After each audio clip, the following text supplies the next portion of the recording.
രക്ഷയുടെ പാതയിൽ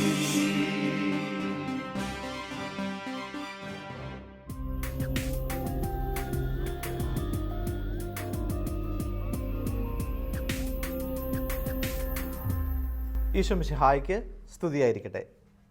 ഈശോയിൽ ഏറ്റവും സ്നേഹം നിറഞ്ഞ പ്രിയ കുട്ടികളെ, വീണ്ടും ഒരു ദിവസം കൂടി നല്ല ദൈവം നമ്മളെ കുട്ടിമുട്ടിച്ചിരിക്കുകയാണ്. നമ്മൾക്ക് ദൈവത്തിന് നന്ദി പറയാം. 12ാം ക്ലാസ്സിൻ്റെ വിശ്വാസ പരിശീലന ക്ലാസ്സുകളിലൂടെ നമ്മൾ കടന്നു പോവുകയാണ്. 6ാമത്തെ പാഠത്തിൻ്റെ 1-ാം ഭാഗത്തിൽ നമ്മൾ കഴിഞ്ഞ ആഴ്ച കണ്ടുമുട്ടുകയുണ്ടായി. ആ പാഠത്തിൻ്റെ 2ാമത്തെ ഭാഗമാണ് ഇന്ന് നമ്മൾ പഠിക്കാൻ വേണ്ടി പോകുന്നത്. ബൈബിൾ എഴുതപ്പെട്ട ദൈവവചനം എന്നുള്ളതാണ് നമ്മുടെ പാഠത്തിൻ്റെ പേരെന്ന് നിങ്ങൾക്കറിയാം. കഴിഞ്ഞ ആഴ്ച സാറ് പറഞ്ഞ കാര്യങ്ങളൊക്കെ നിങ്ങൾ പഠിച്ചു, മനസ്സിലാക്കി, ഹൃദയസ്ഥമാക്കി എന്ന് സാറ് വിശ്വസിക്കുകയാണ്.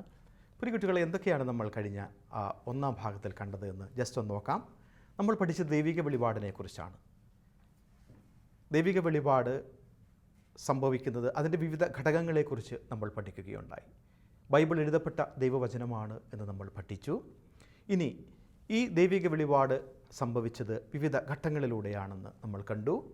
ബൈബിളിനെ മൊത്തത്തിൽ നമ്മൾ കണ്ടു. ബൈബിളിൻ്റെ കാനനെക്കുറിച്ച് നമ്മൾ കണ്ടു, അതായത് 73 പുസ്തകങ്ങളുടെ സംഗ്രഹത്തെ കണ്ടു. പുതിയ നിയമത്തെയും പഴയ നിയമത്തെയും നമ്മൾ കാണുകയുണ്ടായി. ലോകത്തിൽ ഏറ്റവും കൂടുതൽ വിറ്റഴിഞ്ഞ പുസ്തകം, ഏറ്റവും അധികം ഭാഷകളിലേക്ക് തർജ്ജമ ചെയ്യപ്പെട്ട പുസ്തകം, ഇങ്ങനെയൊക്കെ നമ്മൾ ബൈബിളിനെക്കുറിച്ച് പഠിക്കുകയുണ്ടായി. ഈ ദൈവിക വെളിപാട് സംഭവിച്ചത് വിവിധ ഘട്ടങ്ങളിലൂടെയാണെന്ന് നമ്മൾ കാണുകയുണ്ടായി. അത് ഒന്നാമത് നമ്മൾ കണ്ടത് സൃഷ്ടിയിലൂടെയുള്ള ദൈവിക വെളിപാടാണ്. അതിനെക്കുറിച്ച് നമ്മൾ കണ്ടു. അതിനുശേഷം നമ്മൾ കണ്ടത് സന്ദേശവാഹകരിലൂടെയുള്ള ദൈവിക വെളിപാടാണ്. പിതാവായ അബ്രാഹാം മുതൽ പ്രവാചകന്മാർ വരെ നമ്മൾ കാണുകയുണ്ടായി. പിന്നെ നമ്മൾ പഠിച്ചത് ക്രിസ്തുവാണ് ദൈവിക വെളിപാടിൻ്റെ പൂർണ്ണത എന്ന് നമ്മൾ കാണുകയുണ്ടായി. പിന്നെ നമ്മൾ കണ്ടത് ദൈവിക വെളിപാടും തിരുസഭയുമാണ്. ദൈവിക വെളിപാട് പഠിപ്പിക്കാനും വ്യാഖ്യാനിക്കാനും ഒക്കെ ഉള്ള അധികാരം നൽകപ്പെട്ടിരിക്കുന്നത് തിരുസഭയ്ക്കാണ് എന്ന് നമ്മൾ കണ്ടു. ബൈബിൾ എന്ന് പറഞ്ഞു കഴിഞ്ഞാൽ ദൈവിക വെളിപാടിൻ്റെ അല്ലെങ്കിൽ ദൈവവചനത്തിൻ്റെ ലിഖിത രൂപമാണ് എന്ന് നമ്മൾ പഠിച്ചു. ഇതാണ് 1-ാമത്തെ പാഠത്തിൽ നമ്മൾ പഠിച്ചത്. പ്രിയ കുട്ടികളെ, നമ്മൾ 2-ാമത്തെ ഭാഗത്ത് എത്തി നിൽക്കുമ്പോൾ നമ്മൾക്ക് എന്താണ് 2-ാമത്തെ ഭാഗത്തിലൂടെ നമ്മൾക്ക് ലഭിക്കുന്ന അറിവുകൾ എന്ന് നമ്മൾക്ക് നോക്കാം. അതിനു മുമ്പ് ഒരു നിമിഷം നമ്മൾക്ക് കണ്ണുകളടച്ച് ഒന്ന് പ്രാർത്ഥിച്ചൊരുങ്ങാം. എല്ലാവരും ഒരു നിമിഷം എണീറ്റ് നിൽക്കുക. നിത്യം പിതാവും പുത്രനും പരിശുദ്ധാത്മാവുമായ ത്രിയേക ദൈവമേ, നിൻ്റെ തിരുവചനത്തെ കൂടുതൽ അറിയുന്നതിനും നിൻ്റെ തിരുവചനം ലിഖിത രൂപത്തിൽ എഴുതപ്പെട്ടിരിക്കുന്ന ബൈബിളിനെ കൂടുതൽ കാണുന്നതിനും പഠിക്കുന്നതിനും ഞങ്ങളെ പ്രാപ്തരാക്കിക്കൊണ്ടിരിക്കുകയാണല്ലോ. പരിശുദ്ധാത്മാവിനെ അയച്ച് ഞങ്ങൾക്ക് നല്ല ബോധ്യങ്ങൾ തരണമേ. ഞങ്ങളുടെ ബുദ്ധിയെ പ്രകാശിപ്പിക്കണമേ. അതുവഴി വചനത്തിൽ അടിയുറച്ച ഒരു ജീവിതം നയിക്കുവാൻ ഞങ്ങളെ പ്രാപ്തരാക്കണമേ. അമ്മേ, മാതാവേ, സകല വിശുദ്ധരെ, സ്വർഗീയ മധ്യസ്ഥരെ, ഞങ്ങൾക്ക് വേണ്ടി പ്രാർത്ഥിക്കണമേ. നിത്യം പിതാവിൻ്റെയും പുത്രൻ്റെയും പരിശുദ്ധാത്മാവിൻ്റെയും നാമത്തിൽ ആമേൻ. പരികുട്ടികളെ, വിശുദ്ധ യോഹന്നാൻ്റെ സുവിശേഷം 1-ാമത്തെ അധ്യായം 1 മുതൽ 5 വരെയുള്ള തിരുവചനങ്ങളാണ് നമ്മൾക്ക് ഇന്ന് നൽകപ്പെട്ടിരിക്കുന്നത്. നമ്മൾക്ക് അതൊന്ന് വായിക്കാം.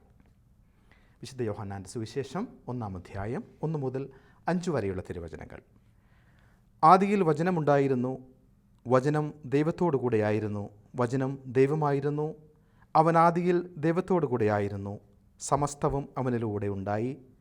ഒന്നും അവനെ കൂടാതെ ഉണ്ടായിട്ടില്ല. അവനിൽ ജീവൻ ഉണ്ടായിരുന്നു. ആ ജീവൻ മനുഷ്യരുടെ വെളിച്ചമായിരുന്നു. നമ്മുടെ കർത്താവായ മിശിഹായ്ക്ക് സ്തുതി. ആദിയിൽ വചനമുണ്ടായിരുന്നു.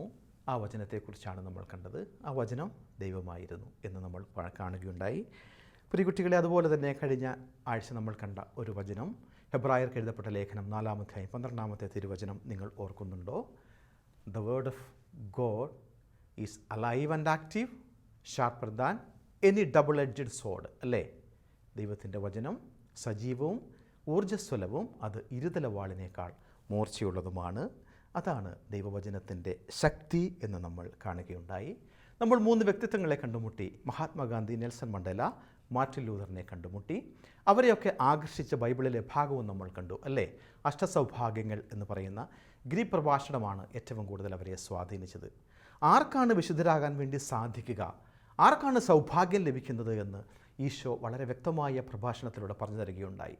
അതിൽ 1-ാമത്തെ നമ്മൾ കണ്ടത് വിനയമുള്ളവർക്ക്, എളിമയുള്ളവർക്ക്. അതിന് നമ്മൾ കണ്ട വാക്ക് ദ മീക്ക് എന്ന വാക്കാണ്. എളിമയുള്ളവർക്ക് സൗഭാഗ്യങ്ങൾ ലഭിക്കും, അല്ലെങ്കിൽ അവർ വിശുദ്ധിയിലേക്ക് നടക്കും എന്ന് നമ്മൾ കണ്ടു. അടുത്തതായി നമ്മൾ കണ്ടത് ഗ്രീ പ്രഭാഷണത്തിൻ്റെ രത്നചുരുക്കമായി കണ്ടത് സമാധാനം സ്ഥാപിക്കുന്നവരാണ്, ദ പീസ് മേക്കേഴ്സ്. അവരും വിശുദ്ധിയിലേക്ക് നടക്കും, സൗഭാഗ്യങ്ങൾ ലഭിക്കും. മൂന്നാമതായി നമ്മൾ കണ്ടത് മറ്റുള്ളവരോട് ദയ കാണിക്കുന്നവർ, those who show mercy to others. മറ്റുള്ളവരോട് ദയ കാണിക്കുന്നവരും സൗഭാഗ്യത്തിനായി വിളിക്കപ്പെടും എന്നാണ്. അതിനുശേഷം നമ്മൾ മതഗ്രന്ഥം എന്ന നിലയിൽ ബൈബിളിൻ്റെ പ്രസക്തിയെക്കുറിച്ചൊക്കെ നമ്മൾ കാണുകയുണ്ടായി. ഇനി നമ്മൾ കാണാൻ വേണ്ടി പോകുന്നത് ബൈബിളിൻ്റെ കാനോനിക സ്വഭാവത്തെക്കുറിച്ചാണ്. ഈ രണ്ടാം ഭാഗത്തിൽ ഒന്നാമത്തെ പോയിൻ്റായിട്ട് നമ്മൾ കാണാൻ വേണ്ടി പോകുന്നത്. പ്രിയ കുട്ടികളെ, കാനോൻ എന്ന വാക്ക് നിങ്ങളൊരു പക്ഷേ കേട്ടിട്ടുണ്ടാകും. ആ കാനോൻ എന്ന ഗ്രീക്ക് പദത്തിൻ്റെ അർത്ഥം ആശാരിമാർ ഉപയോഗിക്കുന്ന അളവുകോൽ അല്ലെങ്കിൽ തോത് എന്നൊക്കെയാണ്, മുഴക്കോൽ എന്നൊക്കെയാണ് ഈ കാനോൻ എന്ന വാക്കിന് അർത്ഥം. ഈ വാക്ക് ബൈബിളിനുണ്ടെങ്കിൽ 73 പുസ്തകങ്ങളടങ്ങിയ ബൈബിളിന് ഈ കാനോൻ എന്ന വാക്ക് ഉപയോഗിച്ചിട്ടുണ്ടെങ്കിൽ നിങ്ങളതിൻ്റെ ഒരൊറ്റ അർത്ഥം എടുക്കുക. അതൊരു അളവുകോലാണ്, അതൊരു മാനദണ്ഡമാണ്, നമ്മളുടെ ജീവിതത്തിൻ്റെ മാനദണ്ഡമാണ്. അത്രമാത്രം പ്രസക്തിയുണ്ട് എന്ന് കാണിക്കാൻ വേണ്ടിയാണ് ഈ കാനൻ എന്ന വാക്ക് ഉപയോഗിച്ചിരിക്കുന്നത്. ഇനി അതിൻ്റെ ചരിത്രപരിധിയെക്കുറിച്ച് നമ്മൾ ചിന്തിക്കുകയാണെങ്കിൽ AD 367 അലക്സാണ്ട്രിയയിലെ ബിഷപ്പായിരുന്ന താസിയൂസ് ആണ് ആദ്യമായിട്ട് ഇതിന് കാനോനിക സ്വഭാവം, ഈ ബൈബിൾ ദൈവനിവേശിത ഗ്രന്ഥങ്ങളെ കാനോനിക ഗ്രന്ഥങ്ങൾ എന്ന് വിളിച്ചത്. അലക്സാണ്ട്രിയയിലെ ബിഷപ്പായിരുന്ന താസിയൂസ് ആണ് ആദ്യമായിട്ട് കാനോൻ എന്ന വാക്ക് ഉപയോഗിക്കുന്നത്. ദൈവവചനം ക്രിസ്തീയ ജീവിതത്തിൻ്റെ മാനദണ്ഡമാണ് എന്നാണ് ഈ കാനോൻ എന്ന വാക്കിനർത്ഥം. വേറെ ഒത്തിരി അർത്ഥങ്ങൾ നിങ്ങൾ കൊടുക്കണ്ട, ഒത്തിരി വലുതായി ചിന്തിക്കുകയും വേണ്ട. ദൈവവചനം ക്രിസ്തീയ ജീവിതത്തിൻ്റെ മാനദണ്ഡമാണ്, അതിൻ്റെ അളവുകോലാണ് എന്നാണ് ഈ കാനൻ എന്ന പദം സൂചിപ്പിക്കുന്നത്. AD 797 രണ്ടാം നിഖ്യാ സൂനകദോസാണ് ഈ പുസ്തകങ്ങളെ കാനോനിക ഗ്രന്ഥങ്ങളായി പ്രഖ്യാപിച്ചത്. പ്രിയ കുട്ടികളെ, ഒത്തിരിയേറെ ആൾക്കാർ നമ്മളെ തെറ്റിദ്ധരിപ്പിക്കപ്പെടുന്നത് എങ്ങനെ ബൈബിൾ ഉണ്ടായി, ബൈബിൾ ആരെഴുതി. ഇന്ന് ഒത്തിരിയേറെ സെക്റ്റുകളൊക്കെ ബൈബിളിനെ ദുർവ്യാഖ്യാനം ചെയ്ത് നമ്മളുടെ ഇടയിലേക്കൊക്കെ വരുന്നുണ്ട്.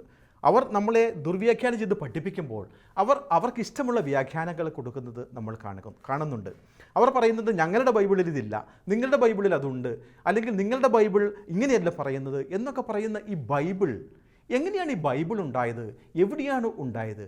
നമ്മൾ പഠിച്ചിട്ടുണ്ട് അല്ലേ, 10ാം ക്ലാസ്സിൽ ബൈബിൾ ജനിച്ചത് സഭയുടെ മടിത്തട്ടിലാണ് എന്ന് നമ്മൾ പഠിക്കുകയുണ്ടായി. അപ്പോൾ ദൈവനിവേശിതമായി ഈ ദൈവാവിഷ്കരണം സംഭവിച്ചത് ഈ ലിഖിത രൂപത്തിൽ ബൈബിളായെങ്കിൽ ആ ബൈബിളിൻ ലോകത്തിന് വേണ്ടി സമ്മാനിച്ചത് ഈ പരിശുദ്ധ കത്തോലിക്ക സഭയാണ്. ആ യാഥാർത്ഥ്യം മറച്ചു വെച്ചുകൊണ്ടാണ് ഈ ബൈബിളിനെ ദുർവ്യാഖ്യാനം ചെയ്തവർ നിങ്ങളുടെ ബൈബിൾ ഞങ്ങളുടെ ബൈബിൾ എന്ന് പറയുന്നത്. AD 383 ഡമാസുസ് മാർപ്പാപ്പയാണ് ഈ ബൈബിളിനെ ക്രോഡീകരിച്ചൊരു പുസ്തകമാക്കി കുത്തിക്കെട്ടി ഈ പല സ്ഥലങ്ങളിൽ നിന്ന് കണ്ടെത്തിയ ബൈബിളിൻ്റെ ചുരുളുകളും പലരും എഴുതി വെച്ച് കൈകെഴുത്ത് പ്രതികളും എല്ലാം ചേർത്ത് കുത്തിക്കെട്ടി ബൈബിൾ എന്ന് പറയുന്ന ഒരു പുസ്തകമാക്കി ഈ ലോകത്തിന് സംഭാവന ചെയ്തത് ഈ ഡമാസുസ് മാർപ്പാപ്പയാണ്. നിങ്ങൾക്കറിയാം, വിശുദ്ധ ജെറോമിനെയാണ് അദ്ദേഹം അതിൻ്റെ ലാറ്റിൻ പരിഭാഷ ഉണ്ടാക്കാൻ വേണ്ടി കൊടുത്തത്.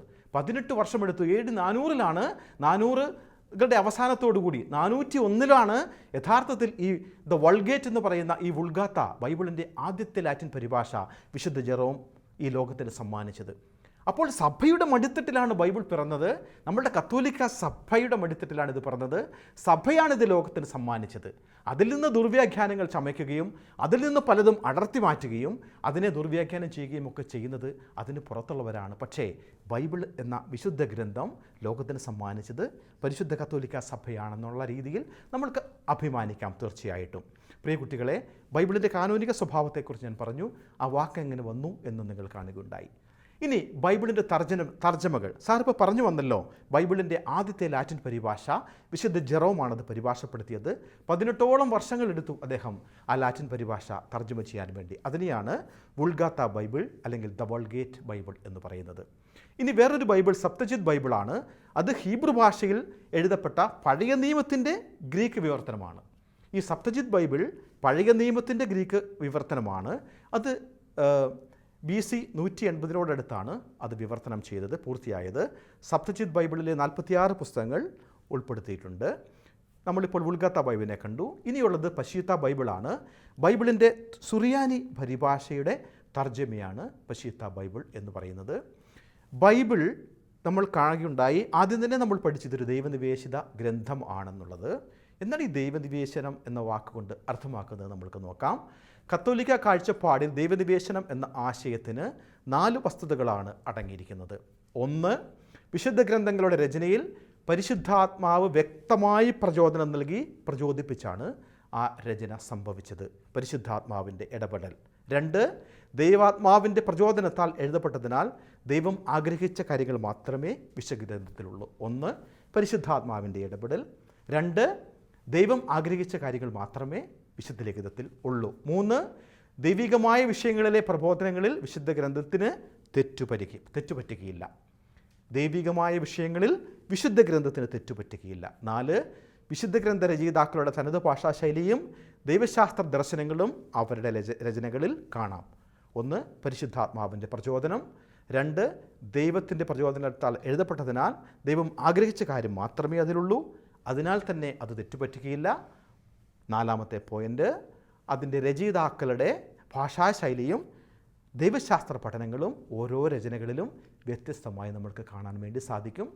ഇതാണ് ബൈബിളിൻ്റെ ദൈവനിവേശിത ഗ്രന്ഥം എന്ന് പറയുന്നതിനുള്ള അടിസ്ഥാനം. ഇനി വിശുദ്ധ ലിഖിതത്തിൻ്റെ പല രീതിയിലുള്ള അർത്ഥങ്ങളുണ്ട്. അത് വ്യാഖ്യാനിക്കുമ്പോഴുള്ള അർത്ഥങ്ങളാണ്. ബൈബിൾ അത് എഴുതിയിരിക്കുന്നതൊരു പ്രത്യേകമായ ശാസ്ത്ര രീതിയിലാണ്, ഒരു സാഹിത്യ ഭാഷയാണ് അതിലുപയോഗിച്ചിരിക്കുന്നത്. പുതിയ കുട്ടികളെ, അതുകൊണ്ട് തന്നെ അതിന് ലിറ്ററൽ സെൻസ് ഉണ്ട്, അതായത് വാച്യാർത്ഥം ഉണ്ട് ബൈബിളിന്.